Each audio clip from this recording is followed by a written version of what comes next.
혹시 언어 교환할 때 좀 더 깊이 있는 대화를 나눌 만한 재미있는 주제를 찾고 계셨나요? 자, 오늘은 일본의 아주 독특한 문화인 평생 고용에 대해 한번 제대로 파헤쳐 보겠습니다. 한번 이렇게 상상해 볼까요? 만약 여러분이 그냥 직장을 구하는 게 아니라 아예 한 회사랑 결혼을 한다면요? 평생을 약속하는 거죠. 이게 바로 수십 년 동안 현대 일본 사회를 단단하게 지탱해온 아주 강력한 아이디어였습니다. 이걸 딱 한 단어로 표현하는 말이 있어요. 바로 취샤입니다. 직업을 구한다는 취직이 아니라 회사에 들어간다는 취사인 거죠. 그냥 일터가 아니라 말 그대로 내 평생을 바칠 곳을 정하는 그런 문화적인 개념이었어요. 자, 이게 바로 평생 고용 제도인데요. 이게 전쟁 후 일본이 경제 기적을 이루는데 정말 핵심적인 역할을 한 엔진이었어요. 그 중심에는 직원과 회사 사이에 맺어진 아주 강력한 약속이 있었고요. 그러니까 일종의 거래였던 거죠. 직원들은 회사에 절대적인 충성을 바칩니다. 갑자기 저기 시골로 발령을 내도 야근이 길어져도 다 받아들이는 거예요.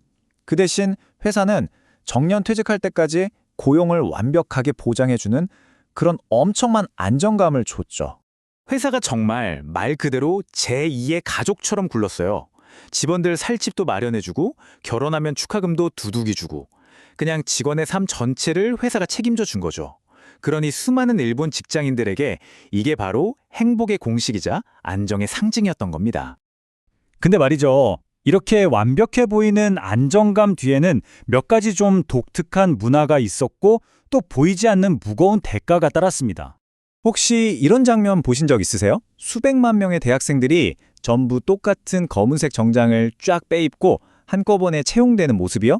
이게 바로 신입 일괄 채용인데 특별한 기술보다는 그 사람의 잠재력 하나만 보고 뽑는 아주 독특한 방식이죠. 이 평생 고용이랑 거의 세트 메뉴처럼 따라오는 게 있는데요. 바로 연공 서열입니다. 이건 뭐냐면 내가 일을 얼마나 잘하는지 성과가 어떤지보다는 그냥 나이와 회사 다니는 횟수에 따라서 월급도 오르고 승진도 하는 시스템이에요. 그러니까 젊을 땐 좀 박봉이어도 나중엔 다 보상받을 거니까 하고 참고 견뎌야 했던 거죠. 이런 문화가 결국에는 현대 직장인들을 가리키는 아주 좀 씁쓸하고 어두운 신조어를 만들어냈습니다. 바로 샤치쿠입니다. 회사의 가축이라는 뜻인데요. 회사에 완전히 묶여서 마치 가축처럼 시키는 대로 일만 하는 자기 자신을 비꼬는 그런 말이에요. 이 압박이 얼마나 심했으면 과로사라는 말이 사회적인 문제로 떠올랐고 이제는 전 세계가 아는 단어가 됐을까요?